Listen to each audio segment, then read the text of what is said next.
بسم اللہ الرحمن الرحیم۔ ناظرین، پروگرام جی ورڈ میں ہم آپ کو خوش آمدید کہتے ہیں، اور اس ہفتے ہم گفتگو کریں گے پاکستان کے دفاع اور سلامتی کی، خاص طور پر لائن آف کنٹرول پر بڑھتی ہوئی بھارتی بلا اشتعال فائرنگ اور گولہ باری کے تناظر میں، جس میں بے انتہا اضافہ ہو چکا ہے، اور سینکڑوں کی تعداد میں یہ وائلیشنز جو ہیں وہ ہو چکی ہیں رواں سال میں بھی، اور اگر ہم گزشتہ سال کے اعداد و شمار میں لائیں تو وہ انتہائی تشویشناک حد تک یہ فگر جاتا ہے۔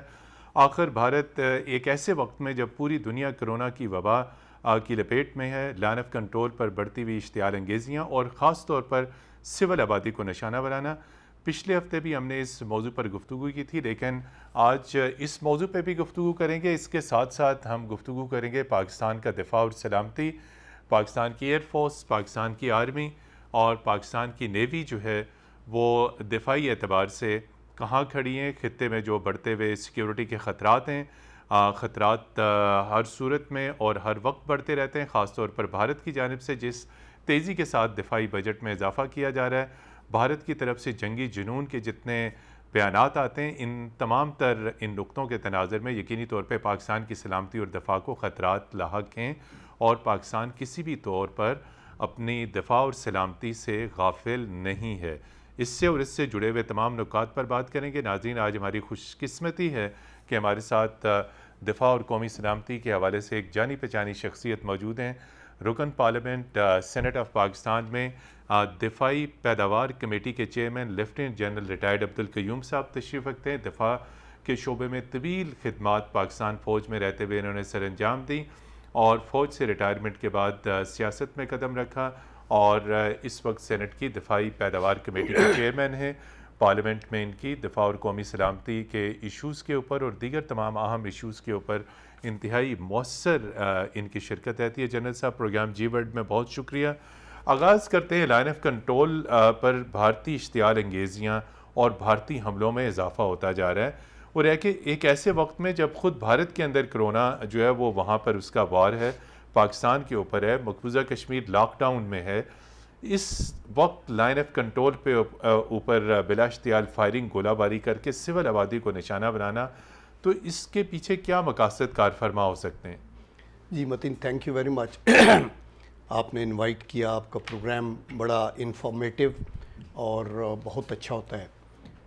آپ بہت شکریہ آپ کا۔ جی، تو میں یہ کہنا چاہتا ہوں کہ دیکھیں، انڈیا پاکستان کی بات کرنے سے پہلے تھوڑا کانٹیکسٹ کو ہمیں کلیئر کر لیں کہ کس ماحول میں ہم انڈیا اور پاکستان رہ رہے ہیں اور کیا ہو رہا ہے۔ میں ویری بریفلی یہ بتاؤں گا کہ دیکھیں، پہلی جنگ عظیم ہوئی تو بہت تباہی ہوئی، تو سوچا یہ گیا کہ کوئی ارینجمنٹ ایسا ہونا چاہیے جہاں ٹینشن اور کانفلکٹ ریزولوشن کی کوئی بات ہو، تو لیگ آف نیشن بن گئی 1921-22۔ لیگ آف نیشن ناکام ہوئی، سیکنڈ جنگ عظیم ہو گئی، تباہی و بربادی ہوئی، تو 1948 میں یونائٹڈ نیشن اقوام متحدہ اقوام متحدہ وجود میں آ گیا، کہ ابھی ان کے مین آبجیکٹیو تھے کانفلکٹ ریزولوشن، پیس کو لے کے آنا، اور لوگوں کو مطلب ہیلتھ، ایجوکیشن، یہ چیزیں بھی ان کے اندر تھی، ریفیوجیز کا ایشو تھا۔ لیکن انفارچونیٹلی ابھی تک ان کی موجودگی میں بھی پھر کولڈ وار رہی، کولڈ وار ختم ہوئی تو یونیپولر ورلڈ بن گئی۔ ہم نے یہ سوچا یونیپولر ورلڈ میں کوئی شاید افاقہ ہوگا اور یہ ہمارے خطے بچیں گے، لیکن اور زیادہ اس وقت دنیا میں 4 بڑے فلیش پوائنٹس ابھر کے آئے ہیں، یہ جو پچھلا ٹائم گزرا ہے۔ اس میں ایک یوریشیا کا ہے جہاں یوکرین کا مسئلہ ابھر رہا ہے، ایک ساؤتھ چائنا سی کا ہے، ایک مڈل ایسٹ کا ہے جہاں تباہی و بربادی ہو گئی ہے دیکھیں ملکوں کی، اور ایک ہے امپارٹنٹ ساؤتھ ایشیا، جس کے اندر آپ دیکھتے ہیں کہ افغانستان کا تو ہے ہی ہے، لیکن مین جو نیوکلیئر فلیش پوائنٹ ہے وہ کشمیر کا ہے، جو آپ کا کنسرن ہے کہ وہ لائن آف کنٹرول پہ کیا ہو رہا ہے اور کیا نہیں ہو رہا۔ تو یہ ایک تو اس کی بیک گراؤنڈ ہے۔ دوسرا میں یہ کہنا چاہتا ہوں کہ دیکھیں، پاکستان کے وجود میں آنے سے بعد ہی انڈیا نے کبھی بھی پاکستان کے وجود کو تسلیم نہیں کیا۔ انہوں نے یہ سوچا ہوا تھا کہ یہ 6 مہینے 8 مہینے چلے گا، ملک سال چل جائے گا، اس کے بعد اس کی حیثیت اگر قائم رہا بھی تو بھوٹان کی ہوگی یا مالدیپ کی ہوگی یا نیپال جیسی کمزور ریاست ہوگی۔ اچھا، اللہ کا یہ کرم ہے کہ دیکھیں، جب پاکستان بنا 1947 میں، تو آپ کے ناظرین کو بھی یہ میں بتانا چاہتا ہوں کہ اس وقت ہمارے پاس ڈیفنس پروڈکشن کی ایک بھی انڈسٹری ہمارے حصے میں نہیں آئی. 16 تھی اس وقت, 16 تھی, لیکن پاکستان کے حصے میں ایک بھی نہیں آئی, اور وہ ساری سینٹرل اور ایسٹرن انڈیا کے اندر تھی. تو ہمیں فرام دی اسکریچ شروع کرنا, نیڈل سے شروع کیا. کوئی 303 کی رائفل تھی, وہ بھی برٹش رائل آرڈننس والے آ کے ادھر بناتے تھے. تو ابھی اللہ کا کرم ہے کہ over a period of time ہم نے اس کو بلڈ کیا. انڈیا چونکہ ٹینشن میں رہا اور پھر کشمیر کا مسئلہ شروع ہو گیا, تو ہمارا جو بارڈر انڈیا کے ساتھ ہے وہ تقریباً 3300 کلومیٹر ہے ٹوٹل بارڈر. اس کے اندر رفلی اباؤٹ 740 لائن آف کنٹرول ہے جس کا آپ ذکر کر رہے ہیں, اور اس کے اندر کوئی 195 کلومیٹر ورکنگ باؤنڈری ہے, جس میں ایک طرف آکوپائڈ کشمیر ہے اور دوسری طرف پاکستان سیالکوٹ شکر گڑھ کا ایریا. جی بالکل. ابھی اچھا, اس کے اوپر نا اس کے ارینجمنٹ کے لیے ایک سیز فائر کا معاہدہ ہوا تھا جس کو کہتے ہیں کراچی ایگریمنٹ, اور یہ ہوا تھا 1949 میں. 1949 میں یہ طے ہوا کہ اس سے پہلے تھا ایک United nation commission for India and Pakistan, تو اس کو چینج کر کے انہوں نے کہا نہیں, United Nation military observer group in India and Pakistan, that is UNMOGIP جس کو کہتے ہیں. تو یہ پہلے نام تھا United Nations commission on India and Pakistan, CIP. تو اس کے بعد یہ بنا دیا. ابھی ان کے 36 ملکوں کے آبزرور تھے. ان کا سردیوں کے میں ان کو سبق سکھاؤں گا, بیکاز وہ تو وجود سے انکاری ہے. تو دیٹ از دی ریزن کہ یہ بڑی ہیں. لیکن میں آپ کو یہ بتاؤں, چونکہ میں یہ United Nation military observer group کے ساتھ بھی ایز اے لیزن آفسر کو 2 سال کام کرتا رہا. And I have been to all these field stations جو ان کے ہیں نا, بھمبر نیچے سیالکوٹ ہے پہلے, پھر بھمبر ہے, پھر کوٹلی ہے, پھر راولا کوٹ ہے, پھر استور ہے, سکردو ہے. تو میں ان پہ ساروں پہ گیا, ادھر بھی راجوڑی اور بارامولہ اور یہ وہ سارے ان کا. تو یہ جو وائلیشنز ہیں ان کو یہ وہ چینج کرنے نہیں دے, لیکن پاکستان ہمیشہ اینٹ کا جواب پتھر سے دیتا رہا, اور ان کی جتنی بھی تقریباً جہاں انہوں نے وائلیشن کی ہے اس کا ان کو جواب ملا ہے. لیکن ہم یونائٹڈ نیشن کے ریزولوشن کی وائلیشن نہیں کرتے, ہم اپنے ڈیفنس میں فائر کرتے. تو یہ ابھی بڑی ہیں, اور یہ جب بھی انڈیا کے اندر کو مسئلہ ہوگا. یہ آپ کیا سمجھتے ہیں, یہی میرا سوال تھا کہ اس کے پس پردہ کیا مقاصد ہو سکتے ہیں کسی ایشو سے توجہ ہٹانے کے لیے؟ جی دیکھیں, آپ دیکھیں کہ انڈیا کی جو پالیٹکس ہے, ایون الیکشن کی کمپین ہے, اس میں جو بوگی کھڑی کرتے ہیں نا وہ پاکستان کرتے ہیں. پاکستان کے الیکشنز میں انڈیا کا نام نہیں ہوتا, لیکن انڈیا کے الیکشنز میں پاکستان کارڈ چلتا ہے, اور پھر وہ اپنے مینیفیسٹو میں لکھتے ہیں. ابھی میں اگلے دن سن رہا تھا انڈین پرائم منسٹر کو, ہی سیڈ میں نے کہا تھا نا 370 ریووک ہوگا, ڈن. میں نے کہا بابری مسجد, ڈن. میں نے کہا تھا سٹی کا وہ جو سٹیزن ایکٹ بناؤں گا, ڈن. یعنی he was saying it is pride بجائے اس کے کہ وہ شرمندہ ہو. لیکن ابھی یہ کرونا آ گیا ہے نا, this has proved for them a sort of a blessing in disguise. That is what they think, کہ لوگ بھول جائیں گے شاید جو کچھ ظلم مسلمانوں پہ ہو رہا ہے, لیکن ان دی لانگ رن یہ جو زخم اس نے لگائے ہیں یہ کبھی بھی نہیں وہ بھلائے جا سکتے. اور کشمیر کا مسئلہ کبھی بھی اس کے ون سائیڈڈ سٹیپ سے ختم نہیں ہو سکتا. یہ ایک مسئلہ ہے, جب تک کہ ان کو right of self determination UNO کی ریزولوشنز کے مطابق نہیں ملتا اس وقت تک یہ حل نہیں. لیکن اس میں جنرل صاحب آپ نے یہ دیکھا کہ کرونا کے اوپر بھی پاکستان پر دشنام ترازی, پاکستان کے خلاف زہریلا پروپیگنڈا, اور اس کو بھی پاکستان اور اسلام کے ساتھ جوڑ دیا گیا. یعنی وہاں پہ جو ہندوستان میں تبلیغی جماعت کے لوگ تھے انہیں سخت ترین سزائیں, ان کو گرفتار کر لیا گیا, اور پاکستان کے اوپر بھی کرونا کو ہندوستان میں داخل کرنے کا الزام. کہ آپ دیکھیے کہ بھارت جو ہے اخلاقی دیوالیے پن کی انتہائی تنزلی تک پہنچ چکا ہے. دیکھیں باقی دنیا میں تو ٹیررزم کا الزام لگتا ہے, دہشت گردی کا لگتا ہے آن نان اسٹیٹ ایکٹرز. لیکن انڈیا واحد ملک ہے جس کے اندر حکومت کے اندر دہشت گرد ہیں, اور وہ اسٹیٹ ایکٹرز ہیں, خود مودی اور اس کی RSS جن کا وہ ہے. دیکھیں یہ کوئی بات ہے کہ آپ یہ کہیں کہ ہم کرونا سے انفیکٹڈ لوگوں کو آپ کے اندر وہ بھیج رہے ہیں, وہ کچھ نہ کچھ یہ بہانہ. دیکھیں ایک تو ہوتا ہے نارمل لیڈر سیاسی, ایک ہوتا ہے ریڈیکل جو انتہا پسند ہوتا ہے, ایکسٹریم سوچ والا, ایک ہے جو کرمنل مائنڈڈ ہے. ابھی انڈیا کے پرائم منسٹر کے اوپر پابندی لگی ہوئی تھی کہ جی ویزا نہیں مل سکتا ویسٹ کو جانے کا, اور ریزن یہی تھا گجرات کی کلنگ کا, قتل عام جو کیا.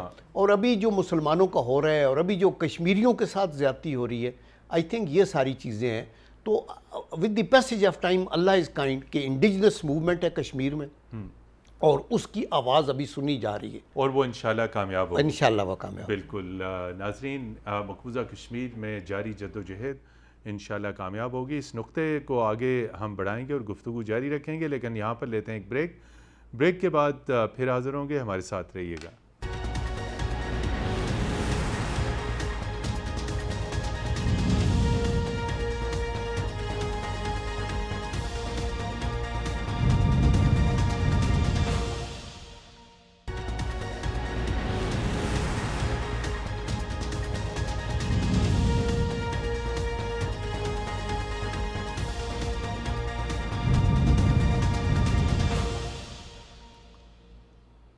جی ناظرین، پروگرام جی ورڈ میں خوش آمدید. اور ہمارے ساتھ شریک گفتگو ہیں لیفٹیننٹ جنرل ریٹائرڈ عبدالقیوم صاحب، رکن پارلیمنٹ اور سینٹ کی ڈیفنس پروڈکشن کمیٹی کے چیئرمین. جنرل صاحب، آپ نے تفصیل سے بات کی ہندوستان اس وقت جس جنگی جنون میں مبتلا ہے، خاص طور پر انتہا پسند مودی حکومت، اس وقت یہ بتائیے کہ لائن آف کنٹرول پہ تو اشتعال انگیزیاں بڑھ رہی ہیں، پھر اس سے پہلے بھی گزشتہ برس آپ نے دیکھا کہ پاکستان کی فضائی حدود کی خلاف ورزی کرتے ہوئے یہاں پر آ کر وہ اٹیک کر کے گئے.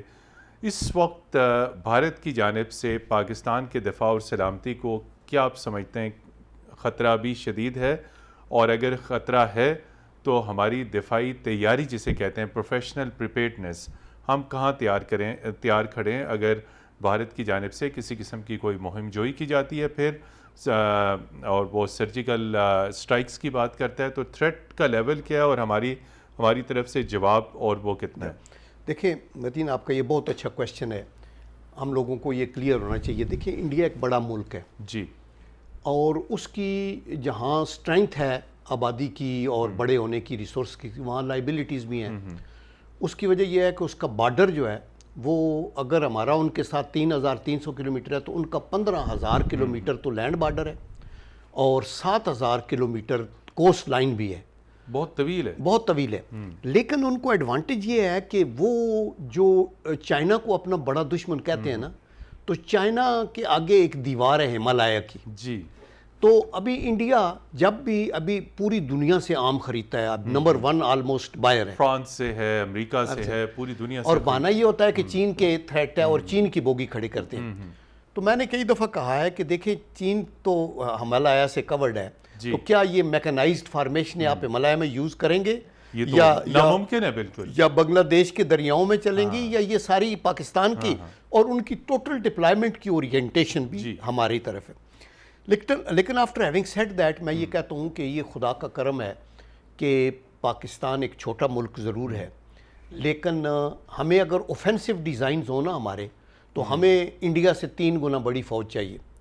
لیکن چونکہ ہم نے اپنے دفاع کے لیے تیاری کی ہوئی ہے، اس لیے اگر انڈیا کی 14-15 لاکھ کی فوج ہے تو ہمارے پاس بھی 5-6 لاکھ کی فوج ہے. جی بالکل. اگر انڈیا کے پاس لیٹ سے 4500 ٹینکس ہیں تو پاکستان کے پاس بھی 2700 یا اس کے لگ بھگ ٹینکس ہیں. اسی طرح گنز اگر ان کے پاس یہ جو ہیں AFVs وہ 5600 ہیں تو ہمارے پاس بھی 3000 ہیں.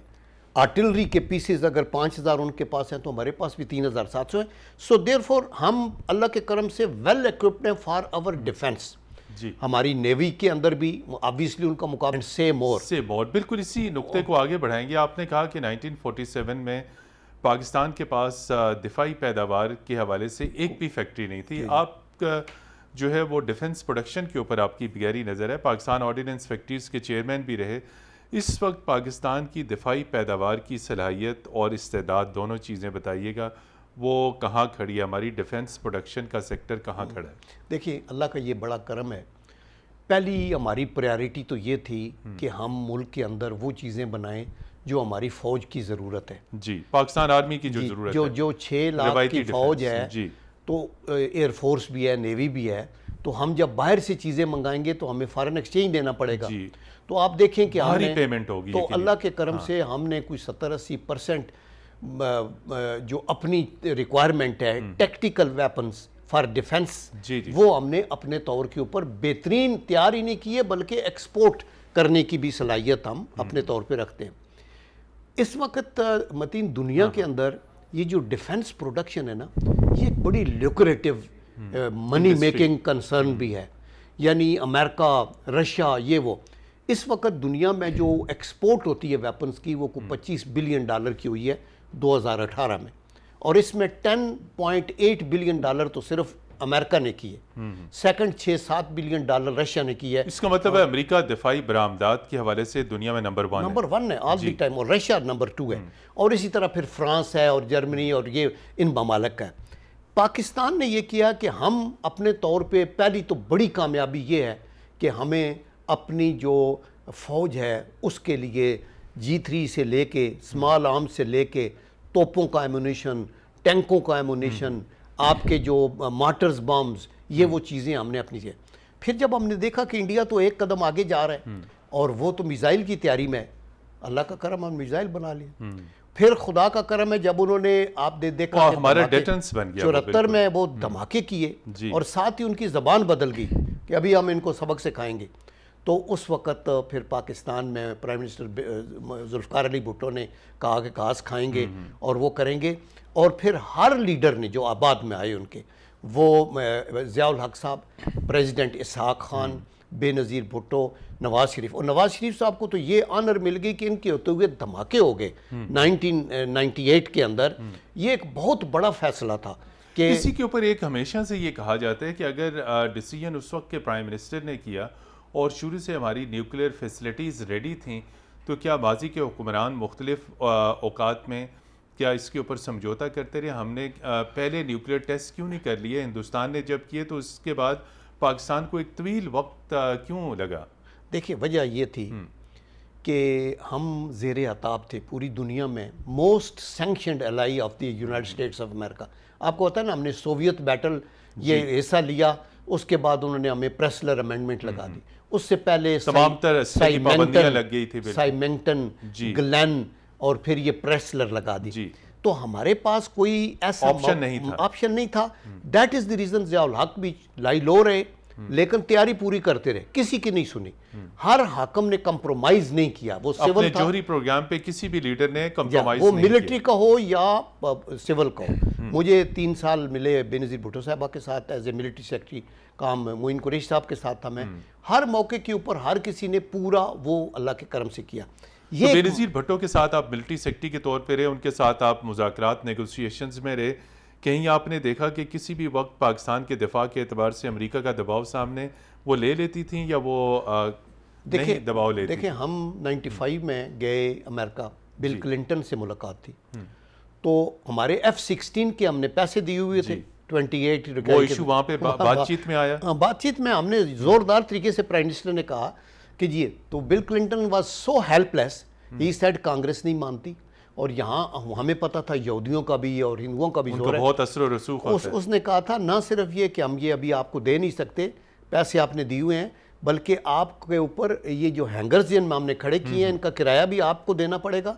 اور تو یہ بڑا ہیوملیٹنگ تھا. بعد میں اللہ کا کرم ہے، اسحاق ڈار صاحب اور یہ میاں نواز شریف صاحب جب گئے دوبارہ تو انہوں نے زوردار طریقے سے یہ بات کرا کے تو وہ ریلیز ہو گئے. تو اس لیے بین الاقوامی پریشر پیسے یہ ریلیز ہوئے تھے شاید جنرل مشرف کے دور میں جا کے ہوئے تھے جی، لیکن پہلے اس سے ایفرٹس ہوتی رہی اور پھر ایک وقت انہوں نے ہمیں آپشن دی کہ آپ ٹرکی سے لے لیں. ایک دفعہ کہا سویابین ہم سے لے لیں بجائے جہاز. جی، سویابین کا بھی بہت ذکر آیا تھا. بالکل. اچھا چلتے ہیں اسی طرف. اب چونکہ وقت کم ہے، آگے سوالات بہت سارے ہیں، تو اس وقت یہ بتائیے کہ میں آپ سے وہی پوچھنا چاہ رہا تھا کہ پاکستان فوج کے لیے یقینی طور پہ ہماری جو دفاعی پیداوار کے ادارے ہیں وہ پروڈکشن کر رہے ہیں، لیکن متعدد مرتبہ آپ کی ڈیفنس پروڈکشن کی کمیٹیز میں ہمیشہ یہ کنسرن آتے رہے کہ ٹیکنالوجیکلی جو ڈیفنس پروڈکشن کی صلاحیتیں ہیں ان میں وہ اپ گریڈیشن نہیں ہے جو ہونی چاہیے. کچھ اور بھی ایشوز ہیں، یہ کون سے ایشوز ہیں؟ کچھ آپ ہائی لائٹ کریں. دیکھیں یہ بڑے ویلڈ ایشوز ہیں. ہمیں دشمن کو کمزور نہیں سمجھنا چاہیے اور ہمیں اپنی طہارت اور اپنی اسٹرینتھ کو ویکنیسز کو آئیڈینٹیفائی کر کے ان کو اوور کم کرنا چاہیے.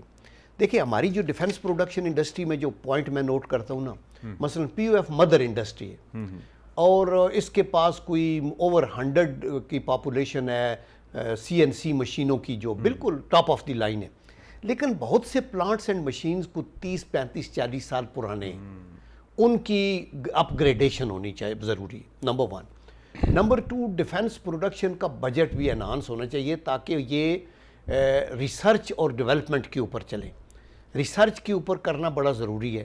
پھر ہمیں یہ جو ہمارے یہ ادارے ہیں یہ اپنے آپ کو یوز کریں تاکہ یہ گورنمنٹ کے ایکسچیکر کے اوپر ان کا پریشر کم رہے اور یہ خود سیلف جنریٹنگ ہو جائے، اپنی آمدن میں خود اضافہ کر سکیں گے، یقینی طور جی۔ تو اسی کو جی جاری رکھیں۔ تو میں یہ کہہ رہا تھا کہ اس میں ابھی ہو یہ رہا ہے کہ رفلی ایشوز کون سے ہیں وہ بتا رہے تھے آپ؟ دیکھیں، ایک تو یہ مطلب میں نے بتا دیا مشینری اپ گریڈ ہونے والی ہے، مشینری اپ گریڈ ہونے والی ہے، بجٹ ان کا بڑھنا چاہیے، بجٹ ان کا بڑھنا چاہیے، مارکیٹنگ ہونی چاہیے۔ نمبر 3 میں یہ کہتا ہوں اگر آپ ایئر فورس کی طرف آئیں، ونڈرفل کام کر رہے ہیں جی بالکل، اس پہ آپ سے گفتگو جاری رکھیں گے۔ یہاں پر لیتے ہیں ایک بریک کے بعد ناظرین آپ کی خدمت میں پھر حاضر ہوں گے، ہمارے ساتھ رہیے گا۔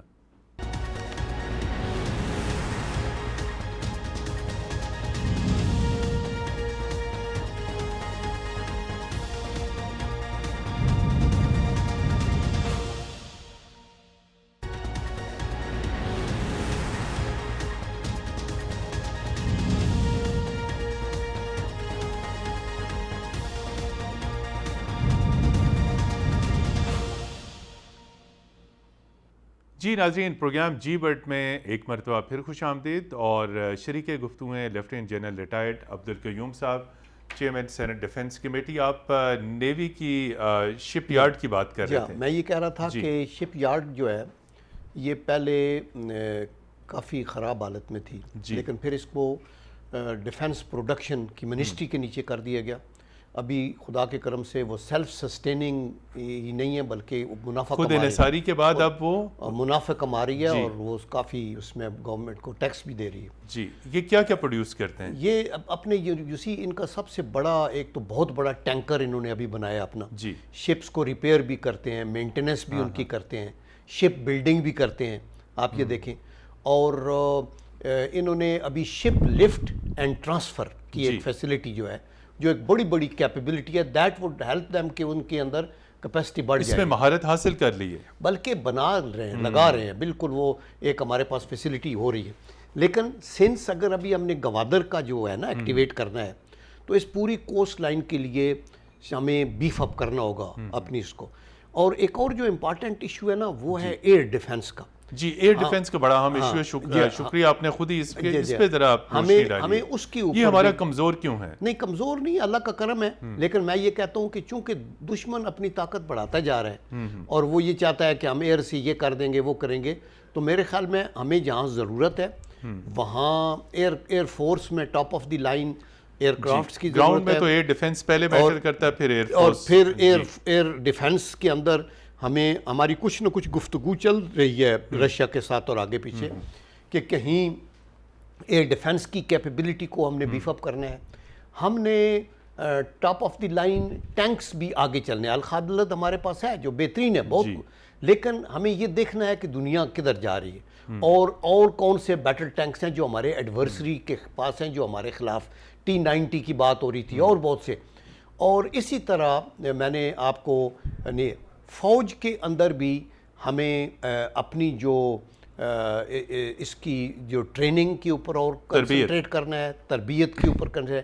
آئے دن ہماری فوج انفارچونیٹلی ایک تو انٹرنل ٹرمائلز کے اوپر، آپ یہ دیکھیں ہم نے ٹیررزم کے خلاف جنگ لڑی، طویل جنگ ابھی لڑی اور اس میں کامیابی حاصل کی، فوج آپ کی ویسٹرن بارڈر پہ لگی ہوئی ہے۔ پھر یہ سوات کا مسئلہ تھا، ابھی بھی ان ایڈ آف سول پارک کرونا کا چکر آیا تو فوجی استعمال ہو رہی ہے۔ میرے خیال میں ہمیں فوج کو جتنا پریزرو کر سکتے ہیں کریں، اور اس مشینری کو ایسا بیسٹ بنائیں، جیسے دنیا میں کہتے ہیں نا پاکستان کا پائلٹ دنیا کا بیسٹ پائلٹ ہے، اور پاکستان کا soldier by the grace of اللہ۔ آپ یہ دیکھیں کہ سپاہی سے لے کے 3 اسٹار جنرلز تک اوپر جا کے شہادتیں دی ہیں یہ وار آن ٹیرر کے اندر، تو ہمیں پراؤڈ ہیں ہم اپنی آرمڈ فورسز کے اوپر، لیکن کانسٹنٹلی دھیان ان کے اوپر رکھنا ضروری ہے، ان کے جو ان کی ریکوائرمنٹ ان کو پورا کرنا، سرویلنس کو دیکھنا۔ یہ ویسٹرن بارڈر کے اوپر آپ فینسنگ کر رہے ہیں ہم، دیٹ از گڈ، لیکن یہ گریجولی سیکنڈ لائن فورسز کو اتنا ٹرین کرنا چاہیے کہ جو کام ان کا ہے وہ پھر فوج نہ کرے۔ اسی میں یہ فرمائیے گا کہ بہت طویل عرصے کے بعد پاکستانی فوج کے لیے تربیت کا جو پروگرام ہے امریکہ کا وہ بحال کر دیا گیا. بڑے عرصے تک یہ پروگرام معطل رہا. آپ کیا سمجھتے ہیں کہ کتنا سود مند یہ پروگرام ہوگا, چونکہ اس کے پیچھے پس پردہ کچھ خفیہ مقاصد بھی ہوتے ہیں, چونکہ امریکہ ایک بڑی قوت ہے, وہ یقینی طور پہ تربیت اور ٹریننگ پروگرام کے تحت یقینی طور پہ آرم فورسز کے اندر اپنے کانٹیکٹس اسٹیبلش کرنے کی کوشش کرتے ہیں طویل المدت. دیکھیں یہ بڑا انفارچونیٹ تھا کہ امریکہ کے جو پریزیڈنٹ ہیں ٹرمپ جو ہی یہ آئے تو انہوں نے ہمیں بولی کرنا شروع کیا, اور یہ ایک امپلسو رسپانس یہ بھی تھی کہ ان کی ٹریننگ بند کر دو.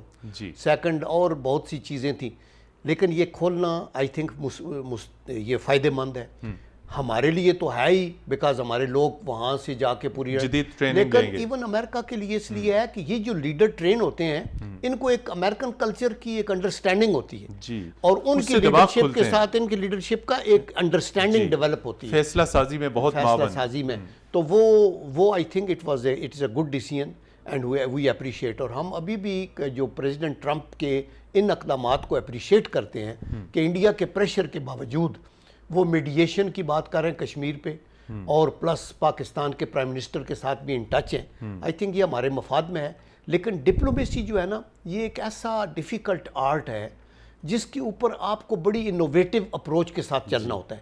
تو وہ ہمیں یہ کوشش کرنی چاہیے کہ نہ صرف سپر پاور اینڈ P5 بھی تعلقات بنا کے رکھیں, بلکہ باقی دنیا کے کانٹیننٹس میں, مثلا افریقن کانٹیننٹ میں بڑے ملک ہیں, ان کے یونائٹڈ نیشن میں ووٹ ہیں, اور کئی دفعہ جب آپ کو کشمیر کا مسئلہ لے کے جانا ہے یا کچھ لے کے جانا ہے تو آپ کو ان کے ساتھ چھوٹے ممالک کی بھی سپورٹ بڑی ضروری ہوتی ہے. آپ یہ فرمائیے کہ ڈیفنس پروڈکشن کے اعتبار سے اس وقت آلموسٹ ہم چین کے ساتھ جو ہمارا تعاون چل رہا ہے, تو آپ کیا سمجھتے ہیں کہ امریکہ کو ہم نے نظر انداز کر دیا ہے ڈیفنس پروڈکشن میں, ہماری نیوی میں, ایئر فورس میں اور آرمی میں, جس طرح آپ نے ٹینکس اور دیگر چیزوں کا ذکر کیا, تو چین کے ساتھ تعاون بڑھ چکا ہے. اس ساری صورتحال میں آپ دیکھتے ہیں کہ جو مغربی منڈیاں ہیں اور لیڈرز ہیں وہ یقینی طور پر اس پر پاکستان سے نالاں ہیں. دیکھیں ہماری جو تعلقات ہیں نا ان بڑی طاقتوں کے ساتھ, چین کے ساتھ ہیں تو پیپل ٹو پیپل تعلقات ہیں, اور they are not at the cost of our relations with United States of America. اسی طرح امریکہ کے ساتھ جو ہم اپنے تعلقات کو بہتر کرنا چاہتے ہیں جو ہمارے فائدے میں ہے, وہ at the cost of our relations with China نہیں ہے.